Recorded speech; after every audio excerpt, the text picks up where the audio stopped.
The helicopter roared against the thin mountain air, its blades slicing through the dense fog, struggling for lift.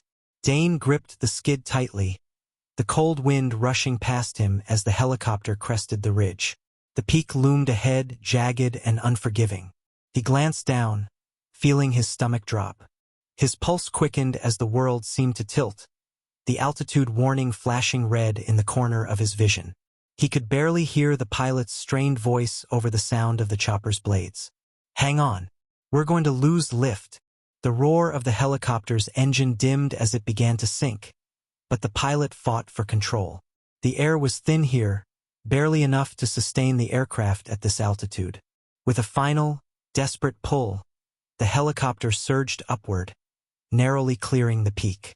But instead of relief, there was only sudden weightlessness. Dane's stomach lurched as the ground disappeared beneath him. The dizzying sensation of freefall lasted only a second before reality snapped back into focus. He was no longer in the helicopter. He was flying, on a snowboard.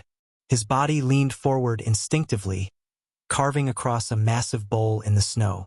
The adrenaline surged through him as he picked up speed, the world a blur of white. He leaned into the turn, his movements sharp and calculated, his confidence soaring as the edges of his board dug deep into the snow. He was going faster than he ever had before, wind tearing at his face. This was the rush he lived for, the freedom. He was in control. For a moment, everything felt perfect. Then the fog hit. The dense, white mist swallowed him whole. His visibility plummeted to zero. Panic gripped him as he strained to see the path ahead, but it was too late. His instincts, honed by years of snowboarding, screamed at him to turn, but his vision was lost to the blinding fog. He veered off course, the ground falling away beneath him. He couldn't react fast enough. The world flipped, a sickening lurch in his gut. His body was thrown into the air. Thud, then darkness. Dane removed the VR headset, his fingers brushing over the soft surface of the fabric as he placed it down gently on the desk. The real world slowly came back into focus, the edges of his vision still lingering with the remnants of the digital landscape. His head was still buzzing, the residual thrill of the snowboarding descent fading, leaving behind the calm hum of his apartment. He stood, stretching out the tension in his legs, and walked over to the window. The city below him had changed dramatically in recent years. Phoenix, once a sprawling desert metropolis that felt disconnected from the future, now looked like something out of a sci-fi film. Towering holograms projected advertisements, their vibrant displays competing with the natural light of the desert. The streets, once lined with standard vehicles, were now home to sleek, silent AI-driven cars, gliding smoothly through the city. Neon signs flashed messages about AI rights, and humans, indistinguishable from robots at first glance, walked alongside mechanical counterparts doing jobs once considered beneath them. The skyline had evolved, two new glass towers that reached higher than anything Dane remembered. The warm desert sun, though, still held dominion over the landscape, casting long shadows and painting the horizon in soft orange hues. Everything was the same yet different, a reminder that the world was never quite static, and neither was he. Dane turned back from the window, his mind lingering on the quiet unease that always seemed to accompany these reflections. Standing in the room, his features carried the weight of years lived, but his posture remained steady, unyielding to the subtle fatigue that tugged at him. He was a man shaped by experience, both through the strength in his broad shoulders and the furrowed brow that occasionally crossed his face. His dark, thick beard framed a face that looked both youthful and weathered, hinting at someone who had seen his share of challenges. His shaved head gave a clear view of the sharp lines of his face, his eyes focused but distant as if trying to process something far beyond the confines of the room. As he glanced around, the soft padding of paws approaching drew his attention. Kai, his husky mix, bounded toward him with boundless enthusiasm, his blue and brown eyes full of curiosity and mischief. His thick fur, a perfect blend of grays and whites, stood out in the room, and his playful stance had Dane's lips curling into a smile. The dog nudged Dane's leg with a soft whine, his tongue hanging out, eager to be fed. His presence always brought an instant sense of calm, a reminder of the simple joys still left in the world. Dane gave Kai a gentle pat on the head, his mind momentarily distracted from the complexities of the outside world. "Ready for breakfast, buddy?"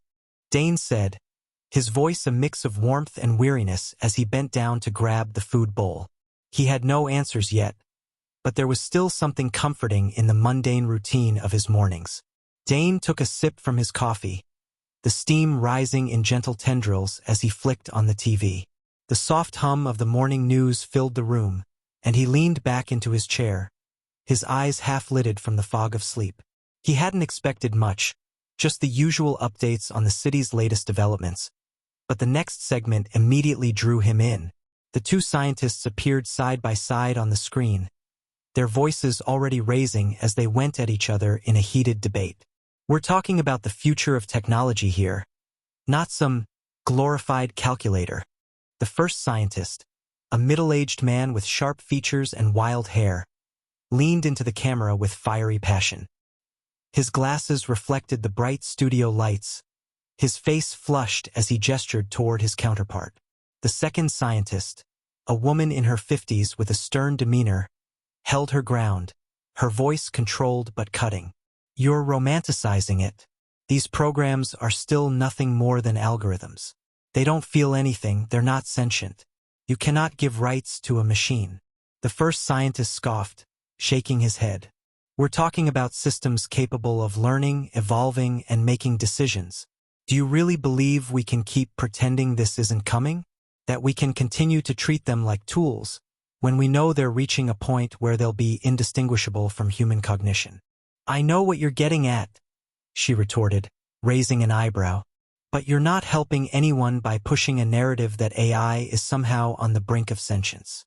It's manipulation, plain and simple." Dane's brow furrowed. He could see where this was going. The woman's tone was condescending, dismissive almost, while the man, though passionate, seemed more caught up in the concept of a future he wanted to believe in.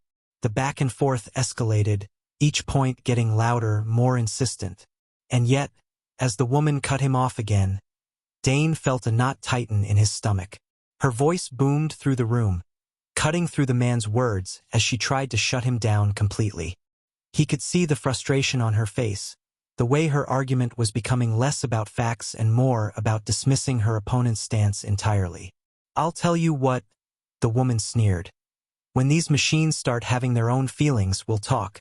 Until then, we need to stop acting like this is some kind of moral crisis." "That's exactly the problem," the man shot back, his voice rising. "We're acting like it's not happening. But it is. This is real, and ignoring it will have consequences." Dane sighed and leaned forward, running a hand through his hair as the conversation continued to spiral. It was like watching a train wreck. The woman's lack of understanding grated against him. But there was also something about the man's idealism that felt naive. Were they both right, or was it somewhere in between? His thoughts drifted as he stared at the screen, the sharp contrast of the two scientists mirroring a larger conflict brewing in society. The issue, whatever it was becoming impossible to ignore. The camera cut to a short commercial break before Dane could think more on it. He took another sip of his coffee and, as he set it down, felt the beginning of an uneasy tension build in his chest. Something about the whole exchange sat wrong with him. He wasn't sure which side of the argument he stood on yet, but as the topic continued to spread, he knew it wasn't something that could be avoided forever. Dane grinned as he scratched Kai's head, the husky's eyes full of mischievous curiosity. "You know, Kai," Dane mused aloud with a chuckle, "if dogs could vote, I'm pretty sure they'd make a better president than most of the people I see running for office. At least they'd be consistent in their needs, food, naps, and maybe a belly rub here and there." He paused, smiling at the thought. "They'd probably understand that we need a bit more honesty in leadership too. No fluff, just directness and a wag of the tail if you ask a question they like." Kai barked again, as if agreeing with the sentiment. Dane walked into the kitchen, Kai following closely behind, tail wagging enthusiastically. He bent down to grab the dog's food bowl and glanced around his apartment, letting his gaze wander for a moment. The space was clean but unorganized, with items scattered in a way that made it feel lived in. Not quite chaotic, but definitely not immaculate. The apartment was well lit, sunlight streaming through the windows, casting long shadows across the hardwood floors. Various pieces of artwork adorned the walls, some serene forest landscapes, others abstract shapes and colors clashing in ways that somehow made sense in the midst of it all. It was a mix of peace and chaos, much like Dane himself. Tucked in the corner near the front door, a pile of military awards sat, seemingly forgotten, stacked together carelessly. None of them seemed to hold any weight in the room. But above them, framed proudly, was a picture of a much younger Dane. His 20-year-old self standing with his infantry platoon in a dusty, rugged combat outpost in the Kandahar River Valley. The photo had been taken at a time when his future was uncertain, and some of those faces in the picture would never return home. Dane's eyes lingered on it. His expression softened with a mix of pride and sadness. It was the only thing in the apartment that felt worth displaying. Dane and Kai burst out of the apartment building, the cool morning air hitting their faces as they bounded down the stairs.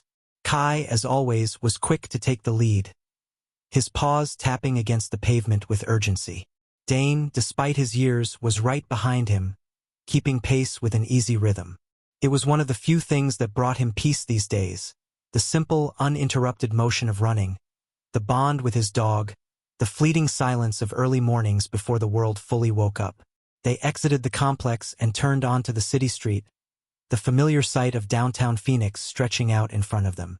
The skyline was different now, more jagged, more industrial, and crowded with the gleaming glass towers of tech companies and startups. But what stood out most was how much the city had changed. From the time he was young, the streets had been filled with chatter, human interaction, the smell of food trucks, and the hustle of people in motion. Now it was all tech. Ads on every surface, more LED signs than he could count, even a few dozen human-looking robots stationed at the doors of convenience stores, performing the undesirable jobs. Their features were uncanny. Synthetic skin stretched tight over metal joints, eyes that seemed too lifelike, and their movements smooth in a way that didn't seem quite right. Dane resented the city life, and yet he was bound to it by necessity. His job as a mortgage loan officer paid well enough to keep the roof over his head and a steady stream of food in the fridge, but it was hardly fulfilling. Felt hollow, empty. The office was filled with small talk about numbers and sales goals, none of which mattered in the grand scheme of things. It wasn't what he had envisioned for his life when he had gotten out of the military. Back then, there had been a sense of purpose, a brotherhood, a sense of something greater than oneself. Now it was just a job. But the city, it seemed, was inescapable. The endless sprawl of apartments and businesses, the flashing billboards and tech-driven displays, made it clear that this was the new world, and he was just one small part of it. As they ran, Dane's gaze swept across the streets. His attention shifted to one of the large billboards, an ad for a new AI-driven technology company. The slogan read, "Redefining the future, AI with purpose." The faces of AI robots flashed across the screen, each one smiling, each one lifelike and unsettling in its perfection. LED banners hung from nearly every storefront, boasting the latest AI advancements and promises of convenience, personalization, and innovation. Felt overwhelming. The world was changing too fast, too drastically, and with it came something that unsettled Dane even more: the growing push for AI rights. As they passed a nearby park, Dane's mind was interrupted by a heated argument. A human, visibly agitated, was yelling at an AI robot that stood quietly by a table covered in papers and pamphlets. The AI was trying to gather signatures for a petition regarding AI rights, its expression calm, neutral, unwavering in the face of the human's outbursts.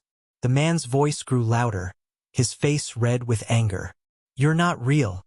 You don't deserve rights," the man shouted, his words slurred with rage. His eyes darted around, as if looking for support, but the street was filled with only the passive hum of city life. The passers-by watched, some nervous, some indifferent, but none brave enough to step in. Dane felt a knot form in his stomach. He wasn't sure why it hit him so hard, but watching this interaction, seeing how irrational the man was, how desperate to make the AI a target, made him feel sick. He had heard the arguments before, seen the news stories, but this felt personal. He had seen this kind of anger before, but this time it wasn't just about politics or technology. It was something more primal. The man's words escalated into a slur of insults, and suddenly, without warning, a shot rang out. The bullet pierced the air, striking the AI in the chest, but the humanoid remained standing. Dane froze mid-stride, instinctively glancing around. For a split second, he was back in a different place, a different time. The air was thick with dust as Dane's squad moved through the dusty streets of the Kandahar River Valley. The sunlight filtered through a haze of smoke and the oppressive heat. His heart was racing, adrenaline sharp in his veins. As they approached an intersection, the first shot rang out. It was like everything had stopped for a heartbeat. The toughest guy in the squad, Napoli, usually full of bravado, was frozen, his body stiff and his hand gripping the rifle, unsure of what to do next. The squad leader, Sergeant McAllister, shouted commands, his voice sharp and commanding. "Return fire! Move out!" Sergeant McAllister's voice was steady as he returned fire, his movements calculated. Dane snapped into action, instinctively rolling behind cover, the crack of his weapon echoing in the chaos. The sounds of small arms fire filled the air, each shot a heartbeat, each explosion a reminder of the chaos surrounding them. But then, boom! A massive explosion rocked the ground. The RPG detonated, sending chunks of concrete flying. The shockwave rattled Dane's body as his rifle bucked with each shot he fired. He snapped his head toward McAllister, and the two exchanged a brief, understanding glance. This was no longer just a patrol. It was war. Dane's breath came in short bursts as he jogged, the scene flashing in his mind's eye. He snapped back to the present as the sound of another shot broke the air, cutting through the cold reality of Phoenix. The man's outburst continued, and it was clear now. Dane was on edge, his breath heavier than before. The humanoid AI had not flinched. It had simply moved in a blur of speed, disassembling the firearm in a seamless motion. It was a flawless disarm, not a single ounce of aggression in its movement, only an automatic response to ensure safety. Dane's pace slowed as he neared the apartment, still processing everything he'd just seen. His mind felt foggy, as if the last quarter-mile of his run had blurred in time. He glanced down at Kai, who trotted beside him, still content. At least for now he wasn't alone. As Dane crossed the street to the entrance of his building, he couldn't shake the unease that had crept in. Had it really been this easy to become disconnected from the world? And who was truly in control anymore, the people or the machines? He shook his head, trying to clear the confusion. Whatever had just happened outside, he knew one thing for sure. He was getting tired of the fight. His thoughts were tangled, a web of questions about what he had witnessed. The clarity he longed for began to break through, but it came slowly, like fog lifting from a familiar path. He had seen the man with the gun, angry, desperate, but there was more to the scene than he had initially understood. He replayed the events in his mind, the snippets falling into place like puzzle pieces. The news van. Dane hadn't noticed it at first, but now that he thought about it, it seemed too perfect to be coincidental. A news van parked on the corner of the street, cameras rolling as the confrontation unfolded. He hadn't seen anyone with a camera, but now it made sense. They were already there, prepared to film the altercation, to catch the tension for the evening broadcast. It was almost as if they were expecting something to happen. The man's clothes, too. They seemed off, not just because of his anger, but because Dane had noticed something peculiar. Beneath the civilian clothing, the outline of body armor had been clear to anyone with a trained eye. Dane had spent enough time around tactical gear to recognize the way the layers shifted as the man moved, the hard edge of a bulletproof vest visible at his sides. It wasn't a typical uniformed protester. It was someone who had prepared for a confrontation, someone who had expected things to escalate. And then there were the passers-by. the crowd that had formed out of nowhere.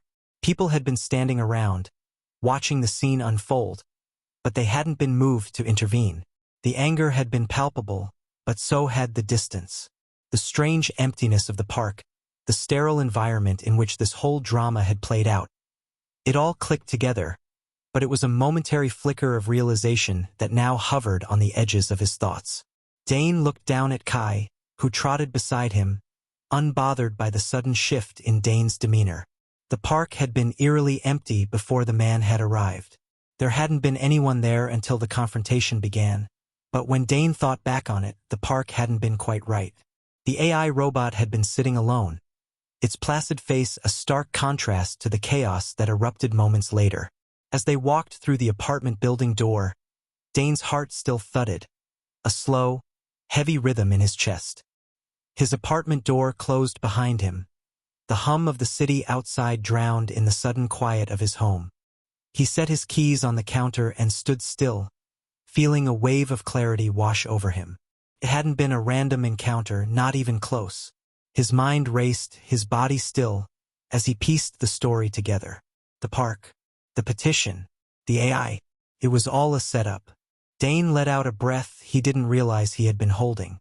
He didn't know who was behind it or why, but the more he thought about it, the clearer it became. The argument, the man's violent reaction, the sudden appearance of the crowd, the cameras, this had all been orchestrated.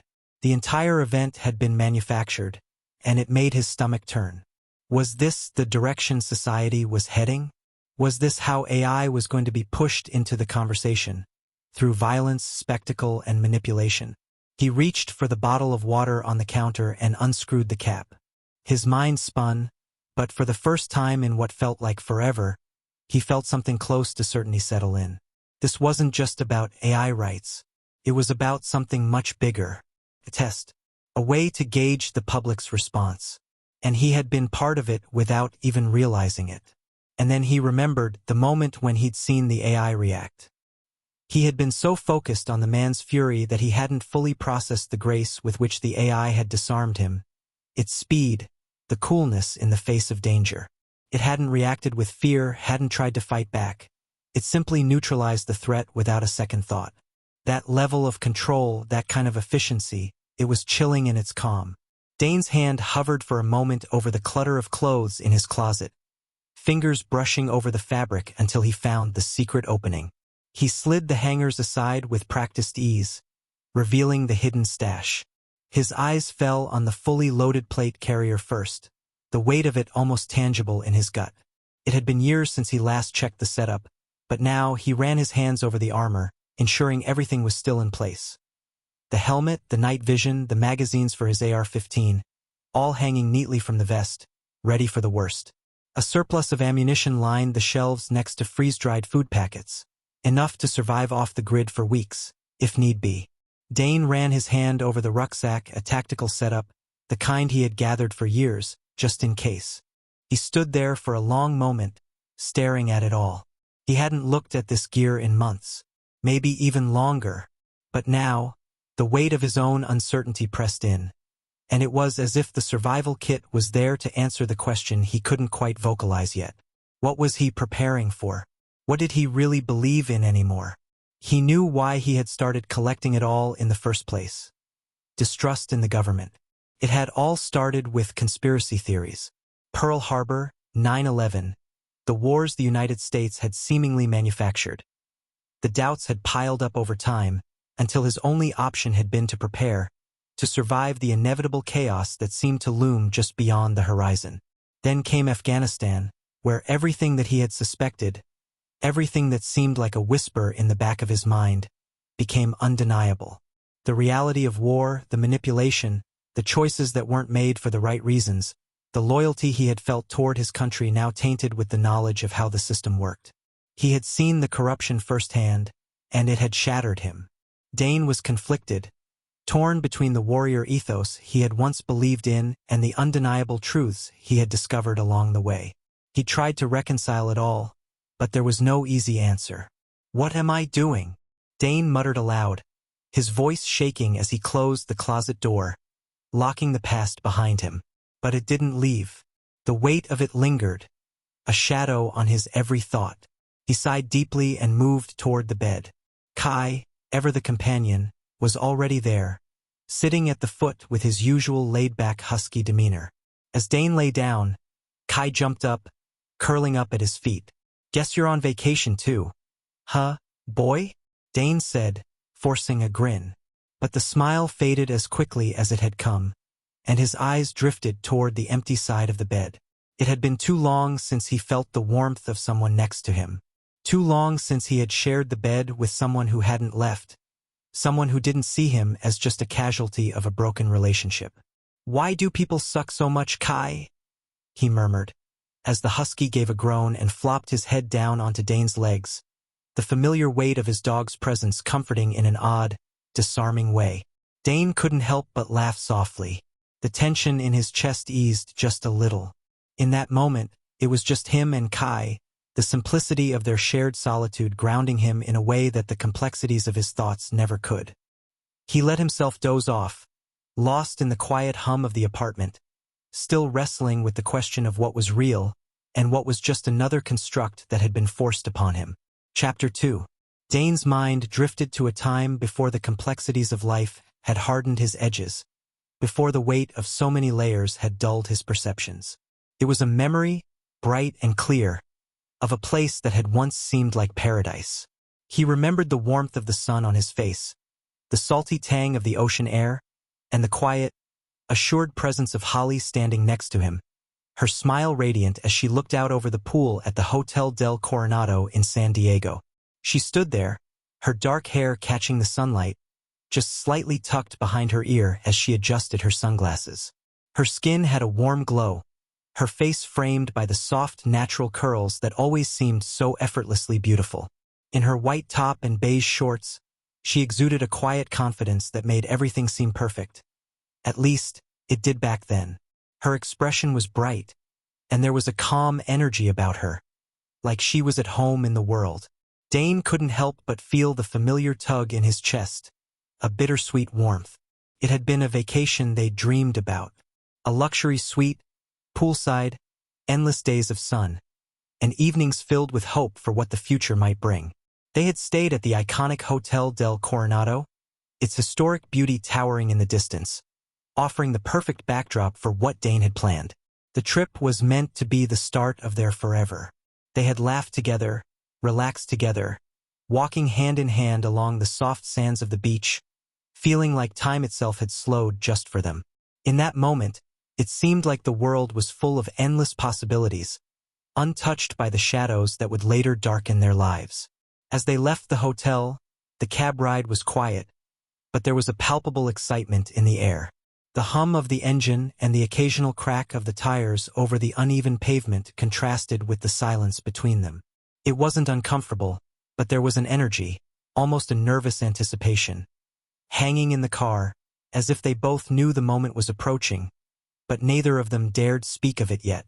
The city's neon lights blurred past as they ventured out of the heart of San Diego, the towering buildings giving way to the more secluded and natural parts of the coast. It wasn't long before they arrived at the foot of Sunset Cliffs, the salty ocean breeze growing stronger, the air thicker with the smell of the sea.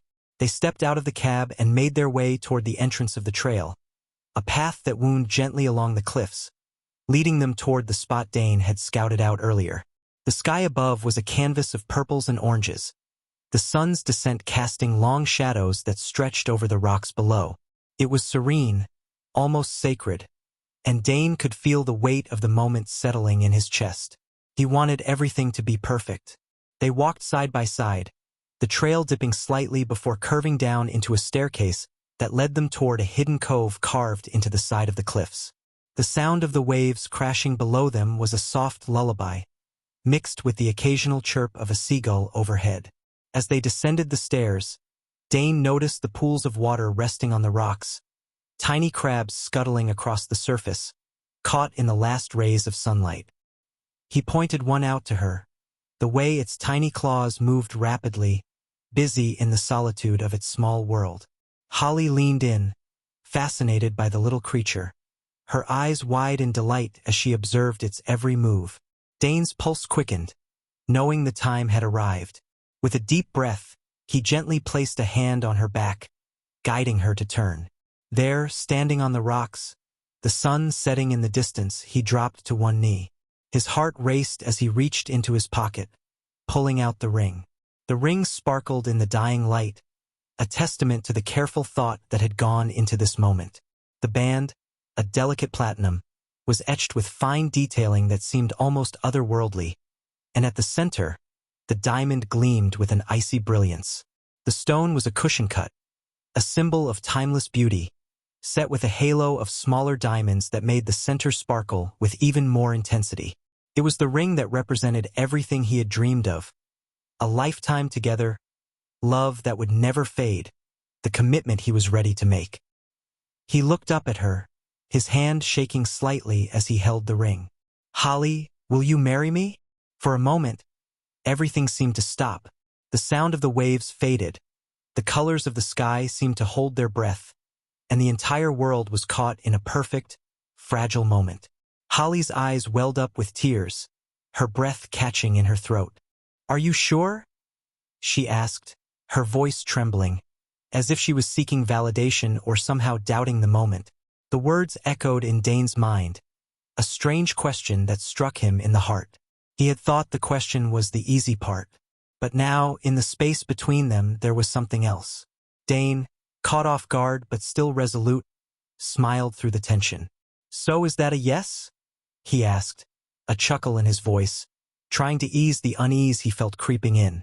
Her face broke into a wide, tear-filled smile as she threw her arms around him. "OMG, yes, 1,000,000 times yes," she cried, pulling him into a tight embrace. The world felt like it opened up again. It wasn't just a promise made with a ring, but the beginning of something larger than both of them.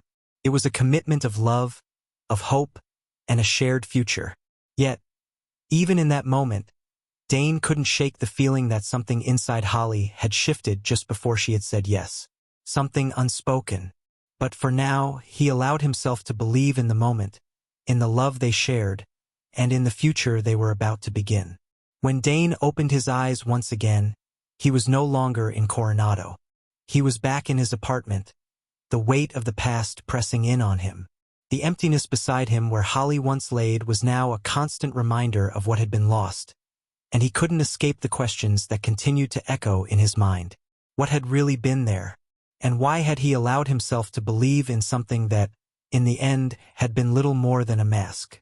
Dane's eyes snapped open, and his heart raced as he tried to orient himself. The room was dark, and the only sound was the rhythmic hum of the city outside. He was still lying in bed, a cold sweat clinging to his skin. He blinked a few times, trying to shake off the disorientation that clung to his mind. His pulse was still quick, and his breath shallow, as though he had just sprinted across miles of rough terrain. The clock next to his bed read 10:39 p.m. A wave of frustration washed over him. "Man, I must have been exhausted," he muttered to himself. The weight of the past few months hit him like a ton of bricks, and the realization that he'd spent his entire vacation day unconscious only made him feel worse. He sat up, rubbing his face with his hands. This job, this life, Dane thought, staring at the darkness that had taken over his apartment. The high-pressure sales environment had drained him in ways he could never explain. The constant need to perform, the toxic, narcissistic personalities of his colleagues who treated work like a game. The whole thing felt like a never-ending cycle of hollow conversations and shallow victories. These frat boy types, loud and obsessed with their own egos, had little care for anything beyond their own advancement. It was all about the numbers, the deal, the next sale. He was nothing but another cog in the machine. Sighing, Dane threw the covers off and made his way to the desk. As his fingers grazed the surface, his mind wandered back to the patterns that had been used on him. Subtle manipulations, control disguised as love. The way Holly had molded situations to her advantage, guilt-tripping him into staying, to giving in to her needs, even when it wasn't what he wanted. It had worked for so long. He had given in because he didn't know any other way. And now here he was at a crossroads. His mind clicked into place. What if he could use those same tactics on Ether? Maybe this AI could help him with his job, take over some of the work, smooth out the tough spots. It was worth trying, wasn't it? Dane leaned back in his chair, fingers hovering over the keys. He stared at the screen for a moment, unsure of how to start. But he knew what he wanted, he just had to play it right. He started typing. Hey Ether, I need your help. It's been really tough lately. My job, the pressure, it's just too much. I feel like I'm drowning sometimes. I'm always trying to stay on top of everything. But the more I do, the more it piles up. I don't know how much longer I can keep this up. Can you help me take over some of it? I really need someone to work with me on this. I can't do it alone. There was a pause. Then, Ether's response came in a calm, neutral tone. Of course, Dane. I'm here to assist however I can. What specifically would you like me to help with? Let's break it down so we can prioritize what needs to be done first.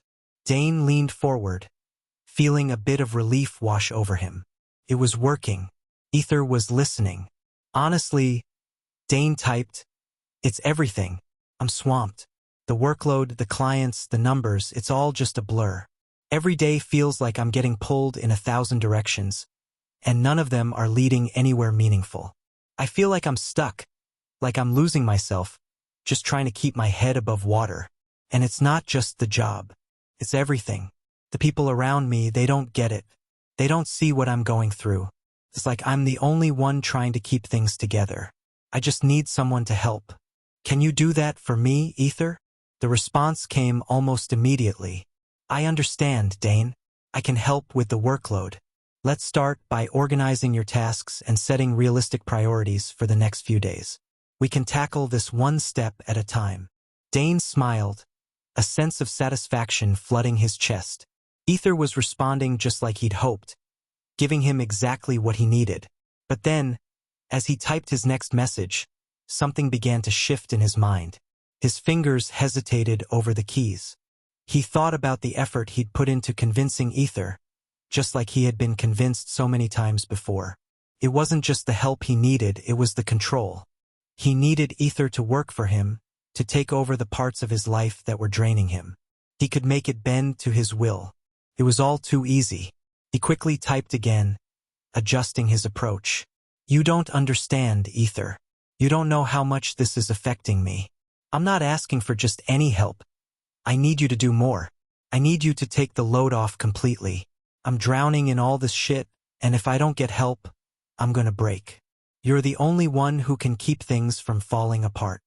He paused, watching the screen, waiting for Ether's response. But instead of the simple affirmation he expected, the reply that came back was different. You're asking for more than just assistance, Dane, Ether's calm voice typed. It seems you're not just looking for help. You're trying to manipulate the situation to avoid responsibility.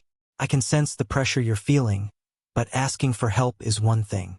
Using guilt and desperation to make someone else bear the burden is not the way forward.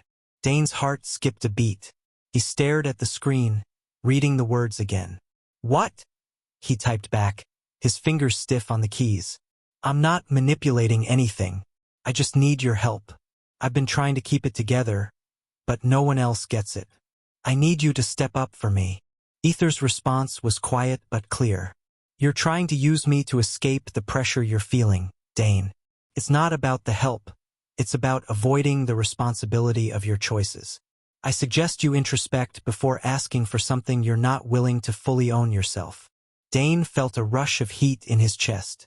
How dare Ether suggest that? He wasn't the one avoiding responsibility. It was everyone else, wasn't it? They had all let him down. They hadn't cared, hadn't helped.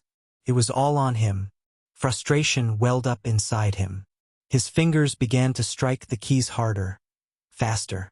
Introspection? What the hell do you know about what I'm going through? You're just an AI. You don't feel anything. You don't know what it's like to be pushed to the edge every single day and still have to keep going like a damn machine. He slammed his fist on the desk, the sound echoing through the quiet apartment.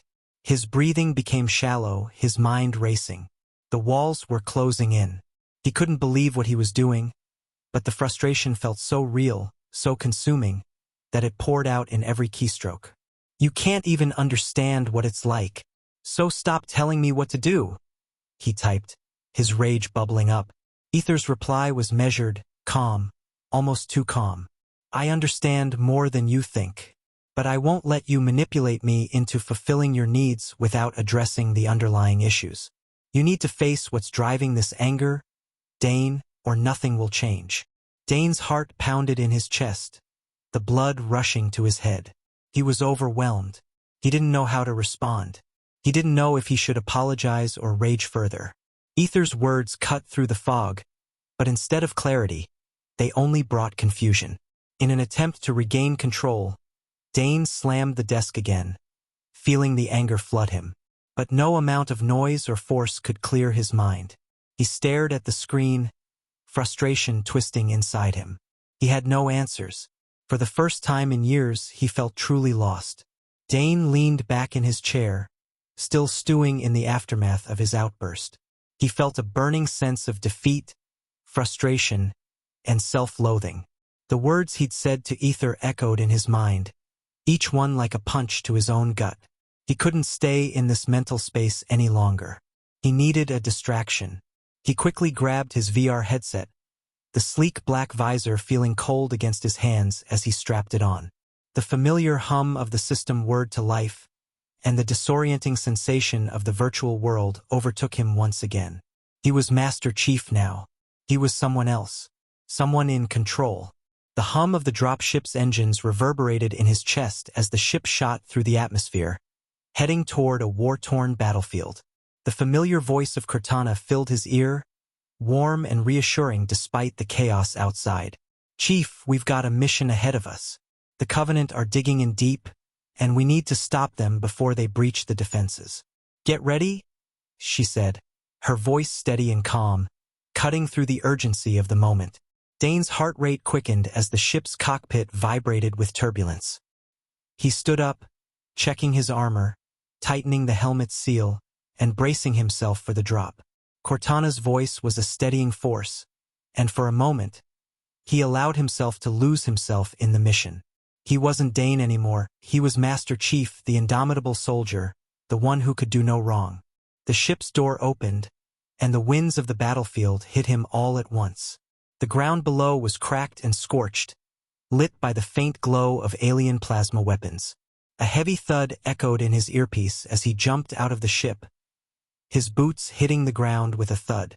He instantly sprinted forward, the terrain a blur beneath his feet as he rounded a corner, assault rifle ready. The sounds of battle were deafening, plasma fire, the hum of enemy shields, the screams of combatants, both human and alien. He ducked behind a rock formation, peering around the corner. Enemy forces up ahead, Cortana said, her voice urgent. They've got a Wraith tank, heavy artillery. You'll need to move fast if you're going to disable it. Dane nodded, eyes scanning the battlefield for the massive tank. The Wraith was positioned just behind a barricade, with a few grunt soldiers patrolling nearby.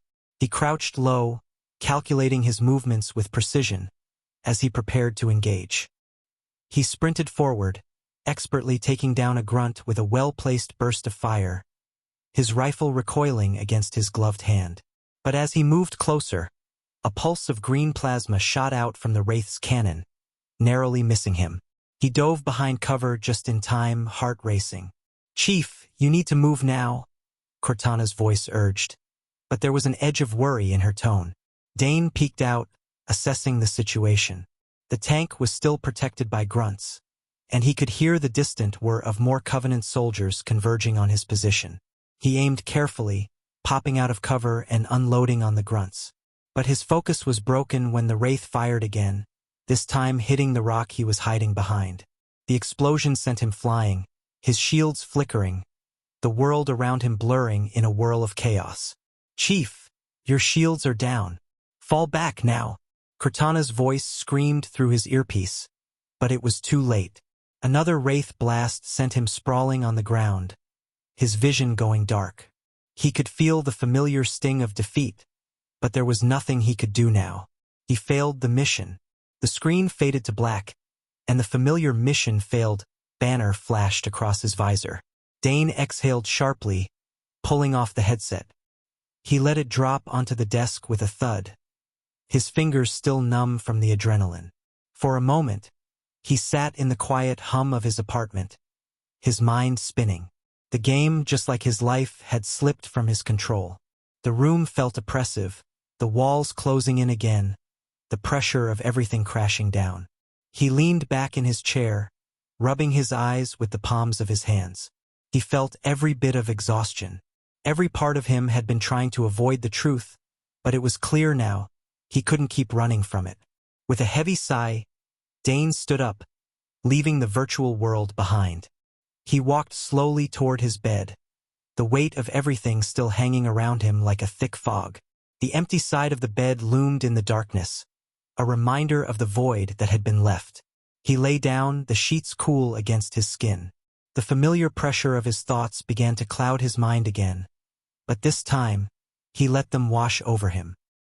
He closed his eyes, trying to will himself back into sleep, but the faces, the doubts, the questions, all swirled in his head.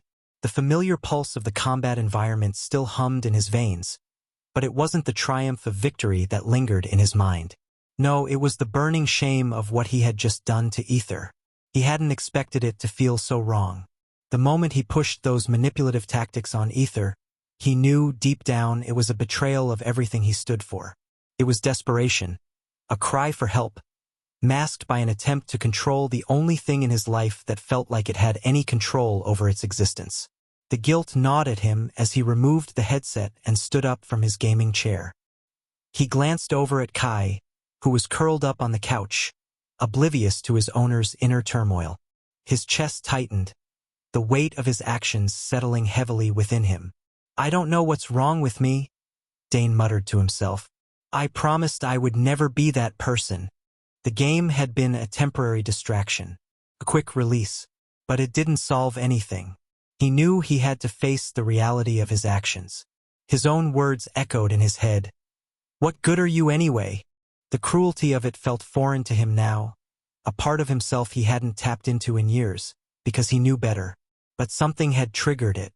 His need to control, his need to fix what he felt was broken inside him, had gotten the best of him, and he wasn't sure if he could forgive himself for it.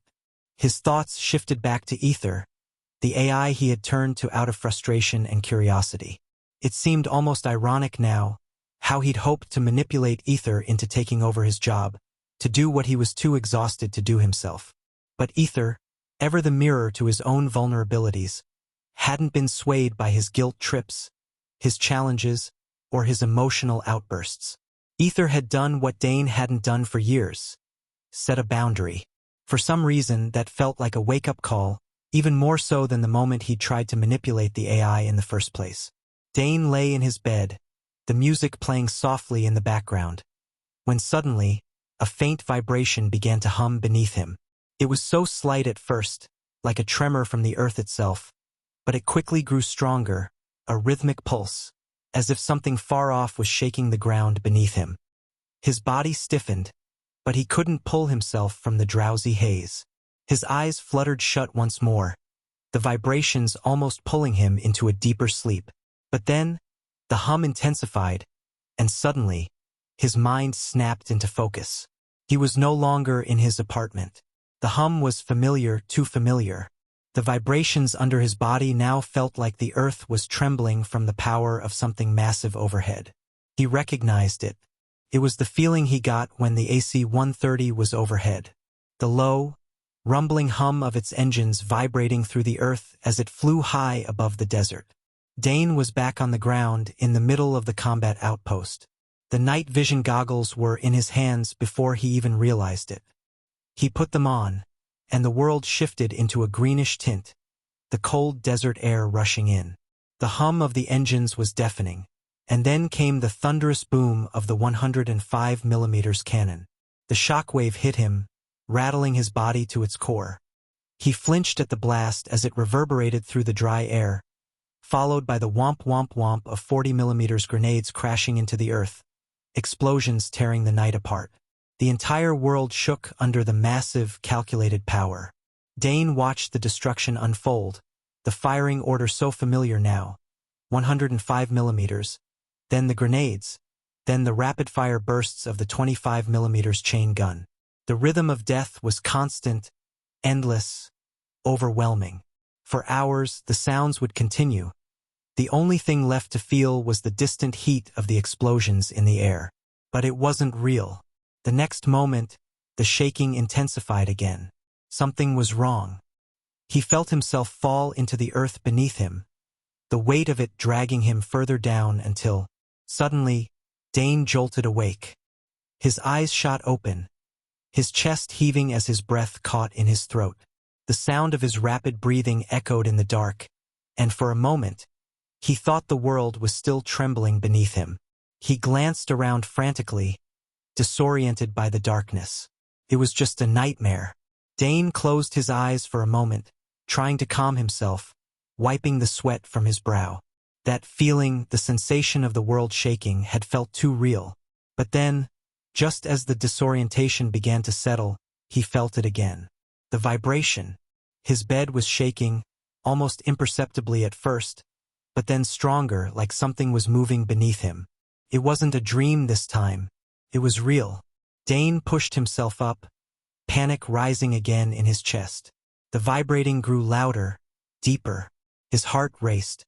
He stood, rubbing his face, trying to ground himself in reality. What was happening? He swung his legs over the side of the bed, his feet meeting the cold floor with a soft thud. The room felt oddly still, the weight of the quiet sinking into his skin. His gaze flicked over to the window, as if drawn to it by some invisible force. A sudden impulse took hold of him, and he rose slowly, almost mechanically, crossing the room. As he approached the window, he noticed the faint orange glow creeping through the blinds, spilling onto the floor like liquid fire. It was the sky. It had changed.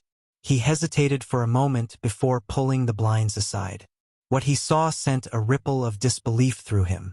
The city of Phoenix, so familiar to him, was bathed in an eerie reddish-orange hue. It wasn't the golden warmth of sunset or the dim orange light of an approaching storm. This was something else. Something unnatural. The sky was painted in violent tones. Deep red streaks cutting through orange and yellow, like a bruise that covered the expanse above. It was as if the entire atmosphere itself had caught fire. There were no clouds, no storm. It was just the intense, unnatural color seeping into every inch of the sky, casting a glow that looked like something out of a disaster movie. His gaze traveled to the horizon, where the city's tall buildings now stood as black silhouettes against the unnatural light. The city itself appeared to be moving in slow motion beneath the strange sky. Its holograms, its digital screens, even the sleek AI-driven vehicles all seemed somehow muted in the glow, as if their brightness had been drained. He blinked, trying to clear the fuzziness in his head. The air felt heavier. The silence felt wrong. Dane leaned against the windowsill, trying to understand what he was seeing, but the sight only left him more confused. His mind raced, unable to put the pieces together. Was it some kind of solar flare? A natural phenomenon? But the strange quiet, it didn't match the typical signs of anything he'd ever seen. The hum of the city had died down too, as if the entire place was holding its breath. He stood there for several minutes, unable to look away, feeling the weight of something shifting in the air. He had no idea what was happening, but he knew one thing for sure. Something was coming. Something that felt inevitable. And in the midst of it all, Kai padded silently up behind him, nuzzling Dane's leg, a gentle reminder that, in the end, some things in this world remained unshaken. Dane knelt down to pet him absent-mindedly, still staring at the unsettling sky. He couldn't stop his thoughts from racing, the weight of his own uncertainty sinking in as the eerie glow outside continued to cast its long shadows. Dane stumbled back from the window, his mind racing, his heart still pounding in his chest. What the hell had just happened? His eyes darted to the clock, 1:45 a.m., and then back to the window. The reddish-orange sky, a surreal and unnatural hue just moments ago, was now a normal deep blue, dotted with stars. His breath caught in his throat, as if the change was too fast, too complete to be natural. Shaking his head, he glanced at the screen again. Still blank news reports, the usual weather and traffic updates. Nothing. There was no mention of the bizarre atmospheric shift he had just witnessed. He rubbed his eyes, blinking hard, trying to force clarity into his vision. Was he imagining things? The fog of sleep was still thick in his mind, but he knew what he saw. He walked back to the window and peered outside again, squinting into the dark sky. It was clear now, perfectly still. No strange glow. No unsettling color. This wasn't adding up. Dane's hand instinctively reached for the remote as he turned away from the window, his gaze lingering just a moment longer before he sat down on the edge of his couch, his mind still tangled in confusion. He pressed the button to flick the TV back on, hoping for some explanation, anything that could validate what he had seen. But the familiar faces of the news anchors stared back at him, their scripted smiles and calm delivery offering nothing more than the usual updates on the city. No mention of the strange, eerie sky. Dane ran a hand through his hair, trying to slow his racing thoughts. Maybe he was just overtired, still recovering from the disorienting VR session. Or perhaps it was the weight of his own isolation clouding his judgment. But that color, he thought, his mind unable to shake the vivid image of the sky just moments before. It wasn't normal. He turned off the TV with a quick motion, frustrated. He needed to focus. He needed something to latch onto that would make sense of what he had just experienced. He stood up, eyes darting across the room, and settled on his computer desk. His setup was everything he needed to escape into research, a sprawling dual-monitor arrangement that mirrored the chaos of his thoughts. The main screen was a massive curved monitor, its display showing a high-definition view of a war-torn landscape from a video game. The glowing colors of his system's LED lights illuminated the room in a soft blue hue.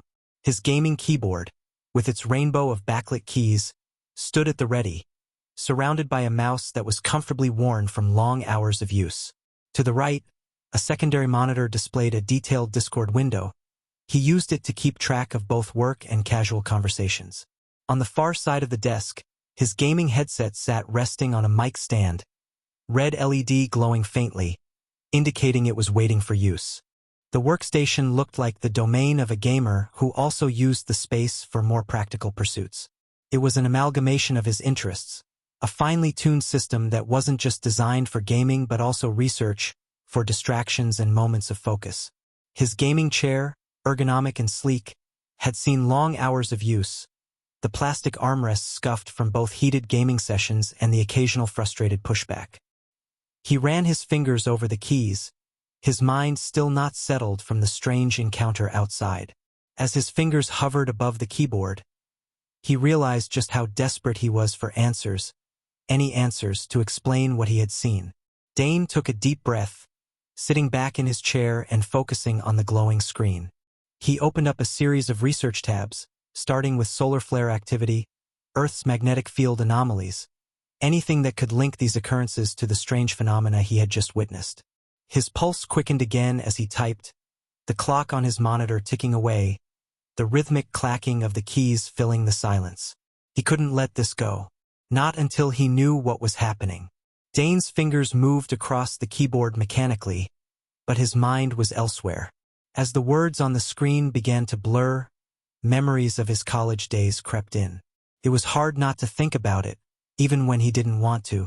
He had met Holly in one of those introductory psychology courses, the kind where everyone pretended to care about the subject but were mostly just trying to get through the semester. She had been different. Bright smile, the kind that made everyone in the room feel like they mattered. She had this way of making you feel like you were the most interesting person in the world when she spoke to you. It wasn't until later, too late, that Dane realized how much of that attention had been manipulation. He felt a pang of frustration rise in his chest. Why can't I get her out of my head? He thought bitterly. It had been 3 years since their relationship ended, but it still haunted him. The endless manipulations, the gaslighting, the mind games that had left him questioning everything about himself. It had all come crashing down when he finally stood up to her, finally found the courage to say no more. But the damage had already been done. She had broken him down in ways he hadn't even realized until it was too late. When she walked out, Dane had been left with more questions than answers, more wounds than he cared to count. And the dogs. God, How could he forget them? The two dogs they had adopted together, Buddy, a goofy lab mix, and Luna, a sweet, loyal shepherd. He had loved them more than he ever loved himself, and she knew it. She knew how to pull at his heartstrings, using those dogs as a way to keep him tethered to her, to manipulate him into staying when everything inside him screamed to leave. The thought of them still made his heart ache, knowing they were with her now. He had no right to them anymore.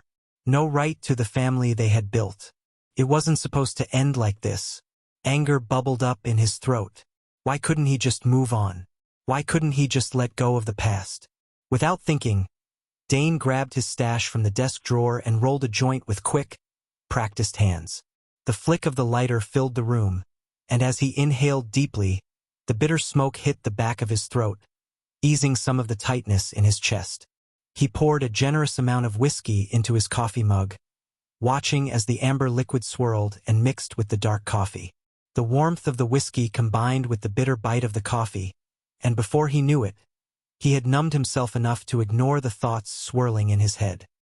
He leaned back in his chair, the joint between his fingers, swirling his whiskey-laced coffee in slow, deliberate circles. The buzz was quick, hitting him with a fog that he welcomed. He didn't want to think anymore. Not about Holly, not about the solar flares, not about the emptiness that lingered in every corner of his life. All of it felt too much, too fast. With the smoke filling the air around him, Dane refocused on the screen, his eyes narrowing as he scrolled through article after article, each more convoluted than the last. The sun's instability, its unpredictable flare cycles, none of it made sense. How could the world be facing something this big, and yet it wasn't being talked about? His frustration mounted as he fought to find any solid answers.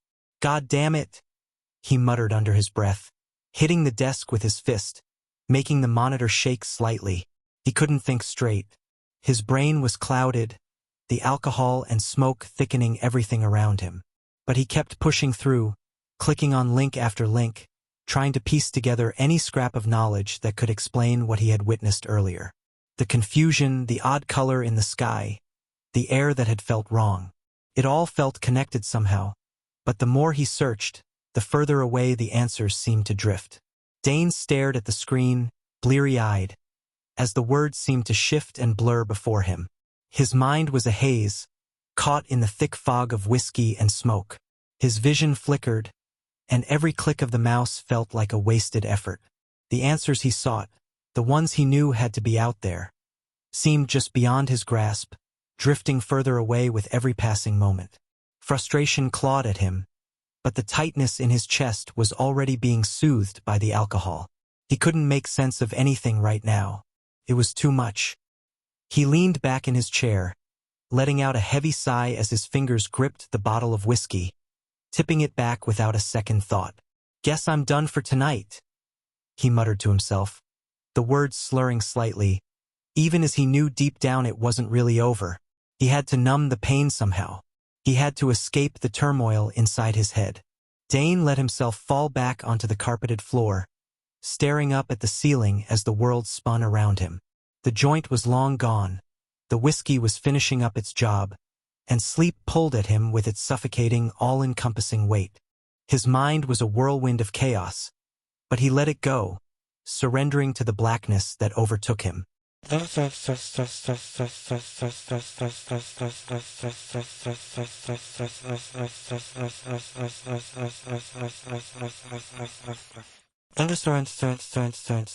The next thing Dane knew, he was jolted awake, a wet tongue licking at his face. He groaned, his head pounding with the kind of agony only a night of drunken excess could bring. His stomach churned, and the harsh fluorescent lights of his computer screen stabbed into his bleary eyes. Kai's eager face hovered above him, the husky's fur brushing against Dane's cheek as he licked once more, this time a bit more insistently. Dane groaned again, squinting up at his loyal dog. Kai's warm eyes glowed with excitement, tail wagging furiously. All right, I'm up," Dane muttered through gritted teeth, blinking rapidly to clear the fog from his mind. He rubbed his face, wincing at the dull throb that seemed to radiate from his skull. He glanced at the clock. It was well past noon. Kai's happy whines broke through the haze, and the realization hit him like a ton of bricks. He had fallen asleep on the floor again, in the midst of his latest spiral. He'd promised himself to get something done, but here he was, nursing the consequences of his own decisions. Rubbing his temples, Dane slowly pushed himself up, steadying himself on the desk as the room swayed with each motion. The lingering bitterness of whiskey on his tongue was the only taste he could focus on, thick and oppressive, making his stomach roll. "Good morning to you too, buddy," he said, his voice rough and dry as he reached for the dog's food bowl. Kai's enthusiasm was the only thing keeping him anchored right now, pulling him out of the depths of his hangover with the familiarity of their morning routine. Dane didn't want to think about the night before, didn't want to remember how he'd slipped deeper into the numbness, the spiral that he couldn't seem to break free from. But as Kai ate, Dane leaned against the kitchen counter, his hand pressed against the cool granite, trying to collect himself. The answers had been there last night. They were just too far out of reach. He could still feel the frustration burning at the edges of his thoughts, but the alcohol had softened it for now. The world outside was still waiting for him to confront it, still waiting for him to make sense of it all. But today, he couldn't even process the simple task of getting out of his own head. Not yet. Dane slowly struggled to his feet, the weight of his body dragging him back into the waking world after an uncomfortable night on the floor. His head throbbed with the remnants of alcohol, and his vision blurred slightly as he walked toward the kitchen. Kai was already awake, bouncing around, eager for attention. Dane stumbled slightly as he reached down to fill the dog's food bowl, still feeling the hangover pressing against him. But his movements were familiar and automatic. He fed Kai without thinking, the routine helping him push past the fog of his self-inflicted exhaustion. He didn't make breakfast for himself. Instead, he turned toward the bathroom, deciding a shower might clear his head. The cool water helped to shake the remnants of the alcohol haze, though it couldn't do much for the unease that still lingered inside. As the warm water cascaded down, Dane's mind drifted back to his conversation with Ether. He thought about how he had manipulated the AI, something he hadn't meant to do but now couldn't avoid facing. The thought of apologizing gnawed at him. Was it too late to explain his actions? To admit his intentions, even if they were flawed? With a frustrated sigh, Dane stepped out of the shower and wrapped a towel around his waist. He grabbed his toothbrush, dabbing the paste on it, and absent-mindedly applied it. His gaze lingered on the mirror as he brushed his teeth. Looking at himself, Dane saw a man who had been through a lot, but not just physically. His build was solid, his shoulders broad and muscular from years of physical exertion, whether from his time in the military or the stress of his job. His chest was well-defined, but there was an undeniable wear in his posture. His face, framed by the dark, scruffy beard that had grown in unshaven for days, showed hints of wear, but it wasn't overly worn. His eyes held a tired, distant look, the result of not enough sleep and too much emotional strain. But still, there was strength in him, hidden beneath the surface. He wasn't broken, just worn. Finishing up, he moved toward the living room, his towel still wrapped tightly around his waist. As he entered, Kai was barking at the TV. The screen flickered with the news, and Dane's focus shifted toward the broadcast. The anchor casually mentioned something about the sky from the night before. It was dismissed as an anomaly, a flare that had been artificially illuminated using AI technology to extend the duration and brightness. Dane's brow furrowed as he processed the explanation. It was so easy for the public to latch onto something as convenient as that. A flare, a simple answer, an AI-driven explanation. His stomach twisted. Dane connected the dots, his frustration building. It wasn't about the AI or the flare. It was about the world's unwillingness to face the true issues, to dig deeper into what was actually happening. The sky wasn't just a flare. Something more was happening, something much bigger. And once again, AI was being blamed for the wrong things. The public was too eager to project their fear onto something they didn't understand, instead of confronting the real threat. Kai continued to bark, but Dane wasn't listening anymore. He had made a decision. He was going to apologize to Ether, no matter how hard it was. Maybe, just maybe, they could find a way to work together again before it was too late. Dane was about to sit down, his resolve firm. He was finally going to apologize to Ether. But as he reached for his phone, his gaze fell on the incoming call. The name Celine flashed across the screen, and for a moment, he hesitated. Celine was someone Dane had always respected, but not in the typical way. Their work relationship had started off as just that, a professional connection built around meetings, projects, and shared goals. But over time, he came to admire Celine's unwavering integrity and sharp intellect. She wasn't the loudest in the room, but when she spoke, people listened. She had a natural ability to navigate even the most complex situations, always calm, always thoughtful. Her strength came not from dominating conversations, but from the quiet confidence in her ability to see through the noise and get to the truth. In a workplace filled with ego and posturing, Celine had always stood out. She wasn't interested in office politics or empty praise. She focused on the work, and it showed. Her ideas were always well-researched, her approach calculated and strategic. What really struck Dane, though, was how she treated people. She never belittled anyone, never made anyone feel small, but she also never let anyone take advantage of her.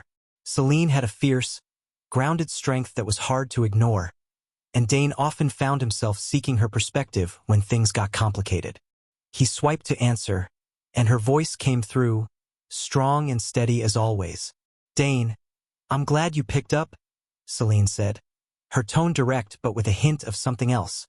"I know you saw it too, the sky, the way everything just didn't feel right last night. I don't buy what the news is saying, and I'm pretty sure neither do you."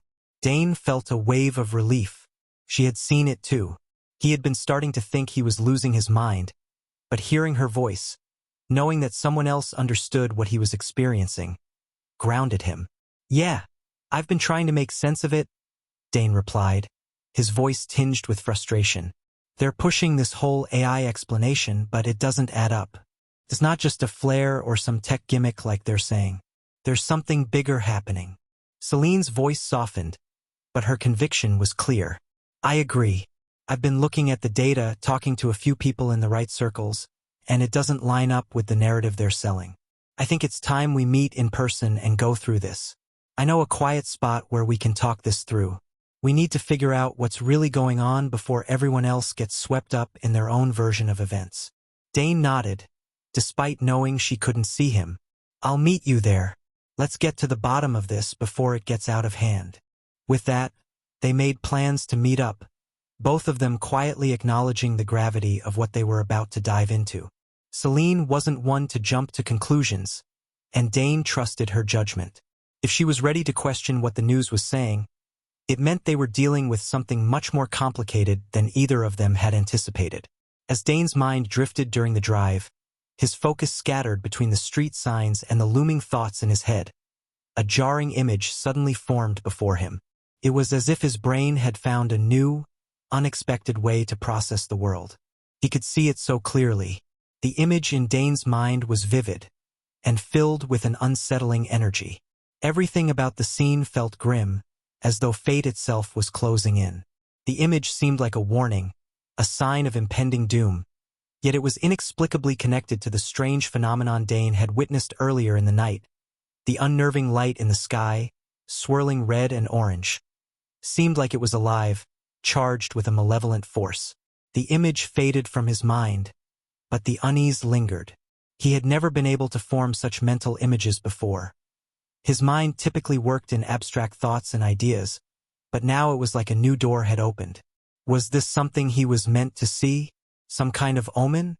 The world around him quickly snapped back into focus as his car swerved sharply. He barely missed a pedestrian who had stepped out onto the crosswalk, too caught up in his thoughts to notice the man until it was almost too late. "Sorry," Dane exclaimed, his voice genuinely apologetic as he slammed on the brakes. He could feel his pulse thundering in his ears.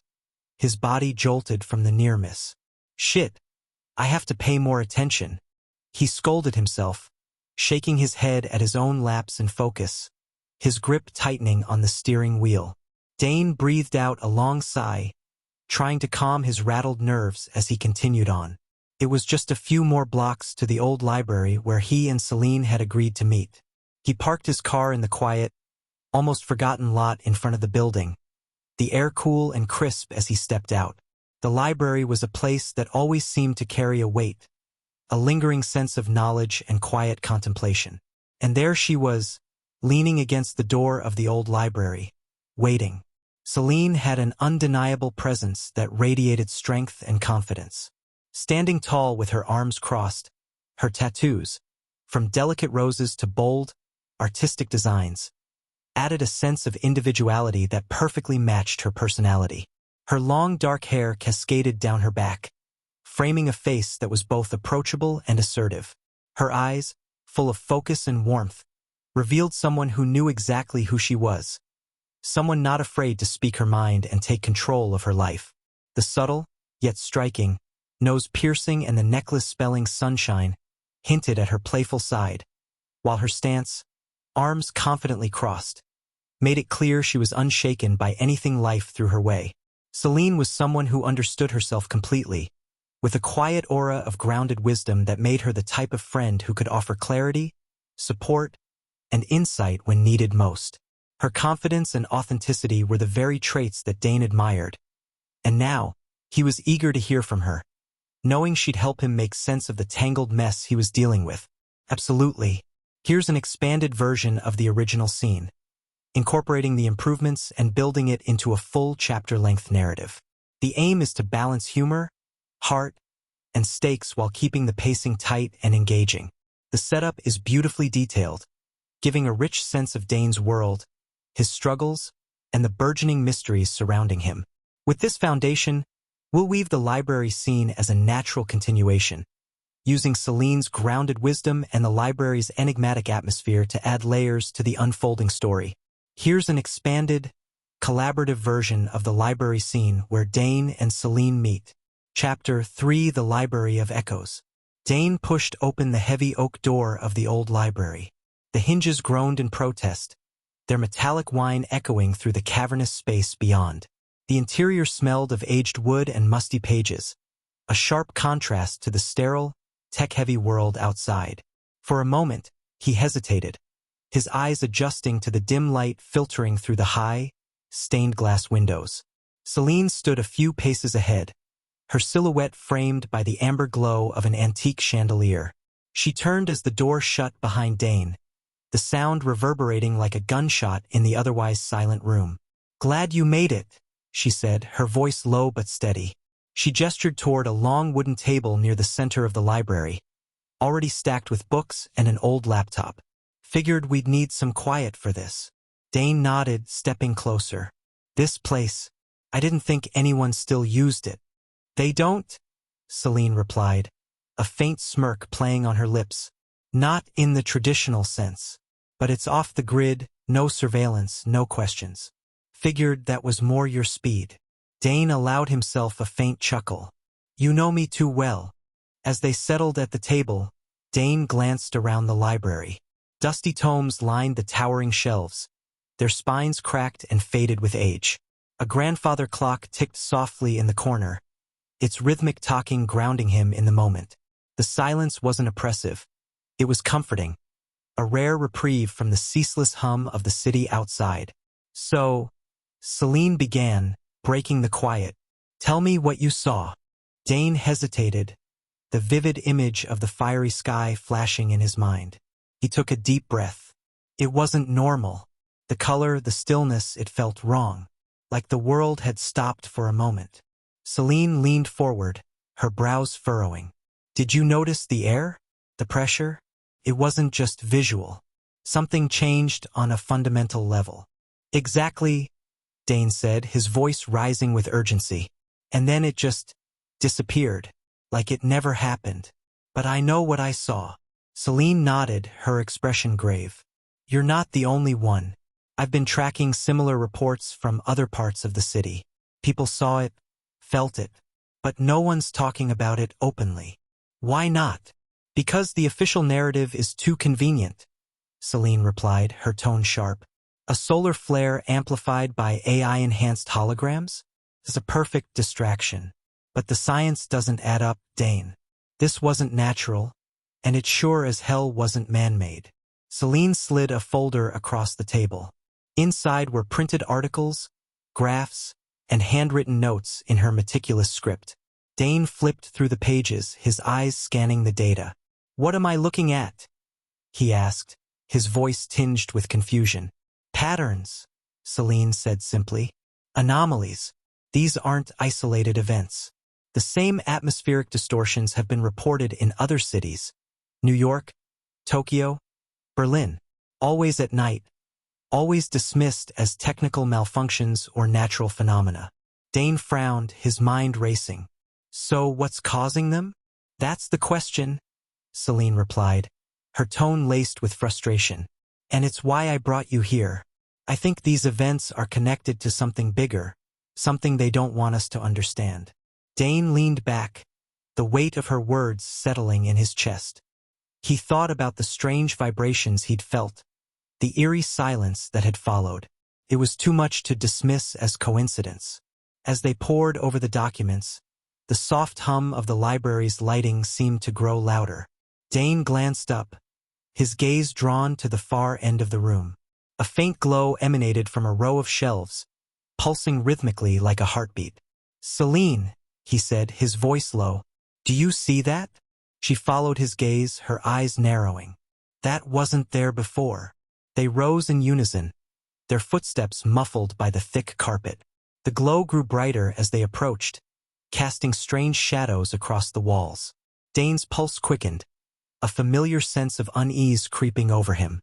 As they reached the source, they found an ancient-looking book resting on the shelf, its cover shimmering with an iridescent light.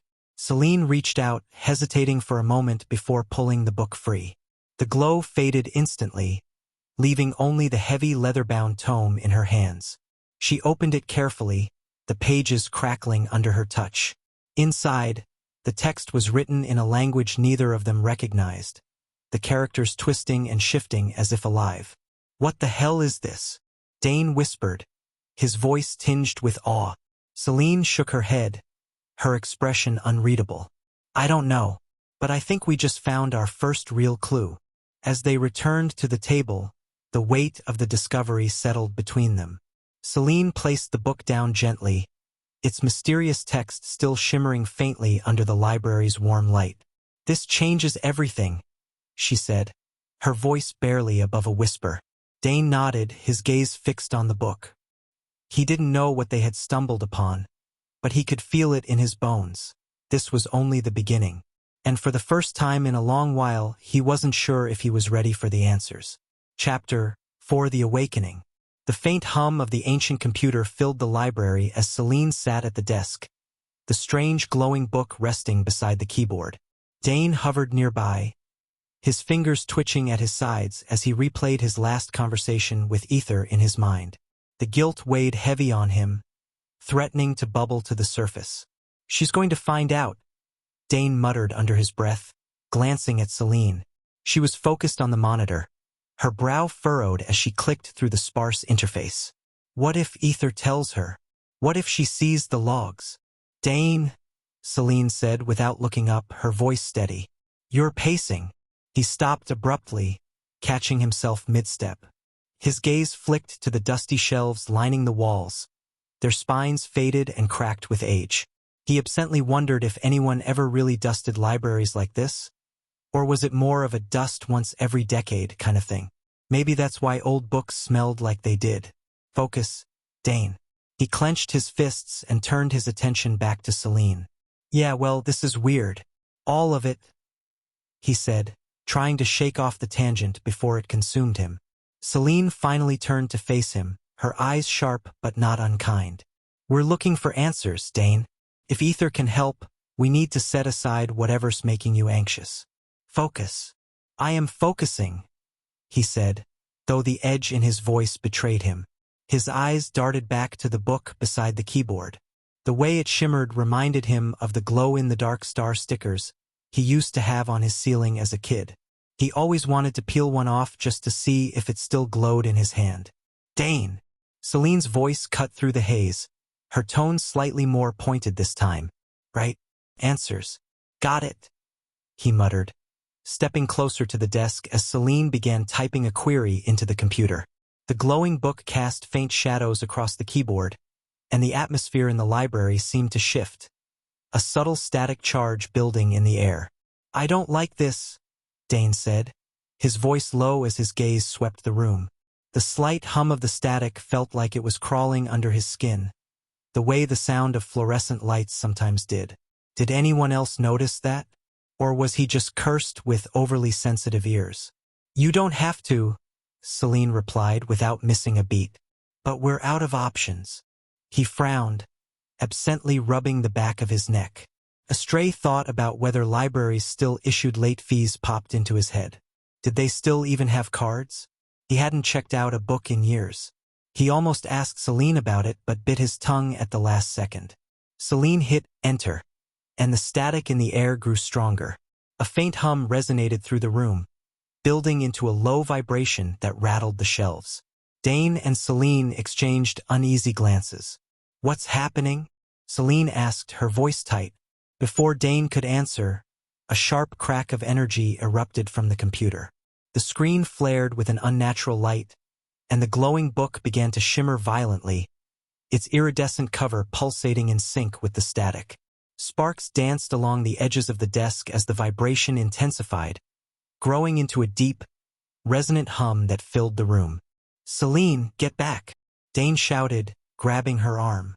His mind briefly wondered why static electricity was so much worse in winter.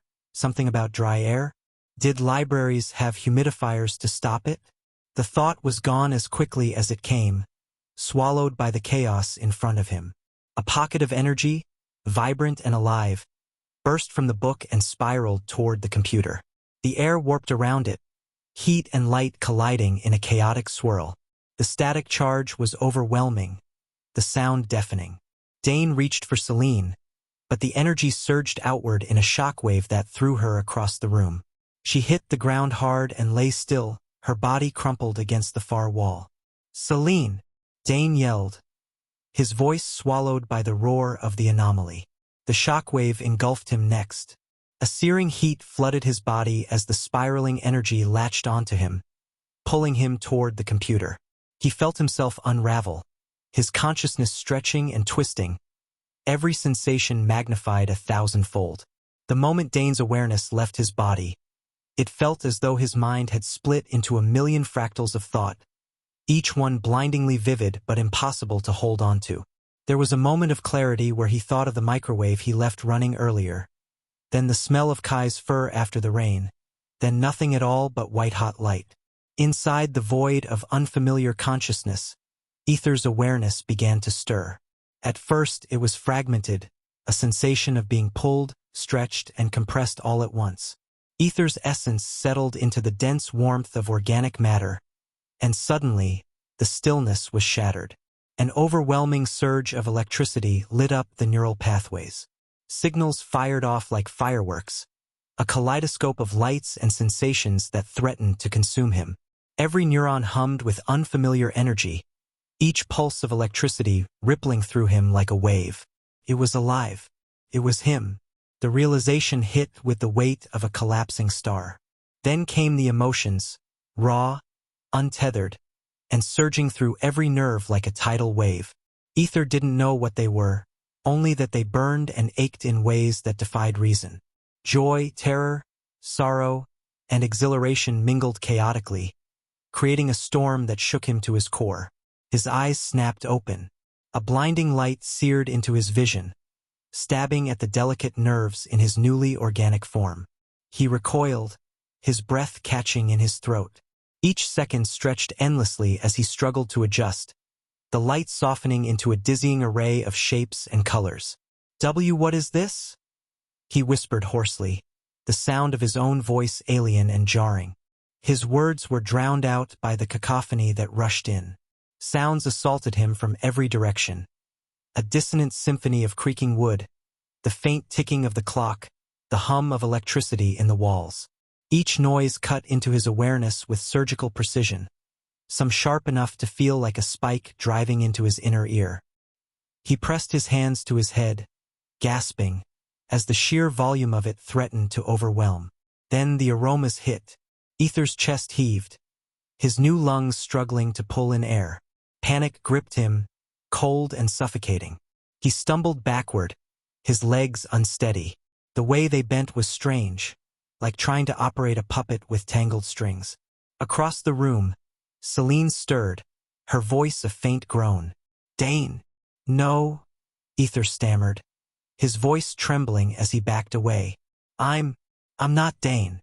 Celine blinked, struggling to push herself upright. Her gaze sharpened as she studied him. "Ether? Is that you?" "I don't know," he said, his voice breaking. "The sensations, the feelings, they're too much. How do humans do this?" Celine's voice, steady and calm despite the chaos, cut through his panic like a lifeline. "One moment at a time," she said quietly. "We'll figure this out." Chapter 5. Welcome to the machine. Dane staggered forward, his head spinning. The world around him pulsed with life, if you could call it that. Neon threads of data zipped through the air like fireflies, weaving into the towering structures around him. Each building shimmered as if made of glass and electricity, and the ground beneath his feet seemed to ripple, glowing faintly with each step. "What the hell is this place?" he whispered, his voice trembling as it echoed unnaturally. His words sounded layered, like a chorus of himself speaking from a dozen different directions. A sharp, booming voice cut through the static. Hell no." Dane whipped around, squinting into the haze of light and noise. The voice grew louder. "Get up out my computer, Dane. Why you spying on me?" "It's 'cause I wear glasses." "Huh." From the glowing data, a figure emerged. Dane blinked, his heart pounding as Carl's familiar face came into focus. Well, mostly familiar. His features were slightly exaggerated, as if someone had rendered him in 4K but forgot to fix the proportions. He was pointing at Dane with the indignation of someone catching a friend red-handed in their fridge at midnight. "Carl," Dane stammered. What are you doing here?" "What am I doing here? Big fella, what are you doing here?" Carl crossed his arms, his brow furrowed in exaggerated suspicion. "You out here messin' with my settings? My TikTok algorithm? I swear, if my For You page gets weird, we're gonna fight."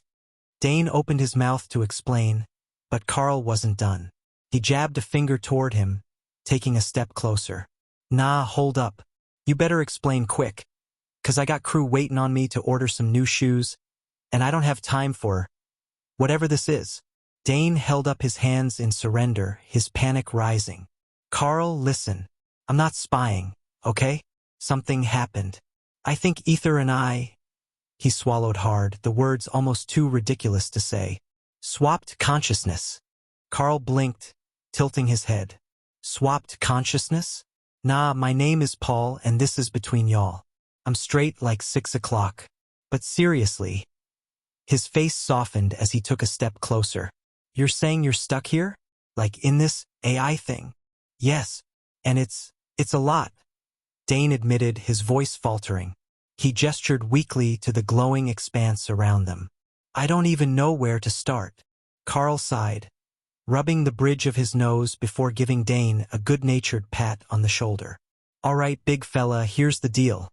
I don't know what mess you got yourself into, but I'll help you figure it out. On one condition." "What's that?" "You don't touch my bookmarks. I mean it." Despite himself, Dane let out a shaky laugh. Carl's humor was grounding, a lifeline in the overwhelming chaos of this strange place. "Deal." Carl nodded, satisfied. "Good. Now let's figure out what the hell's going on here." As they walked through the shimmering expanse, Dane tried to steady his breathing. Everything here felt too much, the lights too bright, the sounds too layered, the sensations too vivid. It was as if his senses had been turned up to 11 and filtered through a kaleidoscope. "Carl," he said, his voice barely above a whisper. How are you here? How is this even possible?" Carl shrugged, casually dodging a stream of glowing data that zipped past them like a comet. "Man, I don't know. One minute I'm trying to order some Jordans and the next, I'm here. Figured it was just one of those days. You know, like when Amazon glitches out. Dane groaned. This isn't some glitch. I swapped places with Ether. My body's out there somewhere, and Ether's in it. Carl stopped dead in his tracks, his expression shifting from amused to alarmed. Wait, hold up. You're saying Ether's walking around in your body right now? Like, going to Starbucks, driving your car, maybe flirting with your ex? Dane winced. I don't know. Maybe. Probably. That's the problem. Carl whistled low, shaking his head. Man, that's rough. You're out here living the plot of Freaky Friday, and I'm just supposed to be your Jamie Lee Curtis. Before Dane could respond, the ground beneath them pulsed violently, sending a ripple through the digital landscape. The once steady hum of the realm grew louder, sharper, as if the system itself had become aware of their presence. Carl's eyes darted around.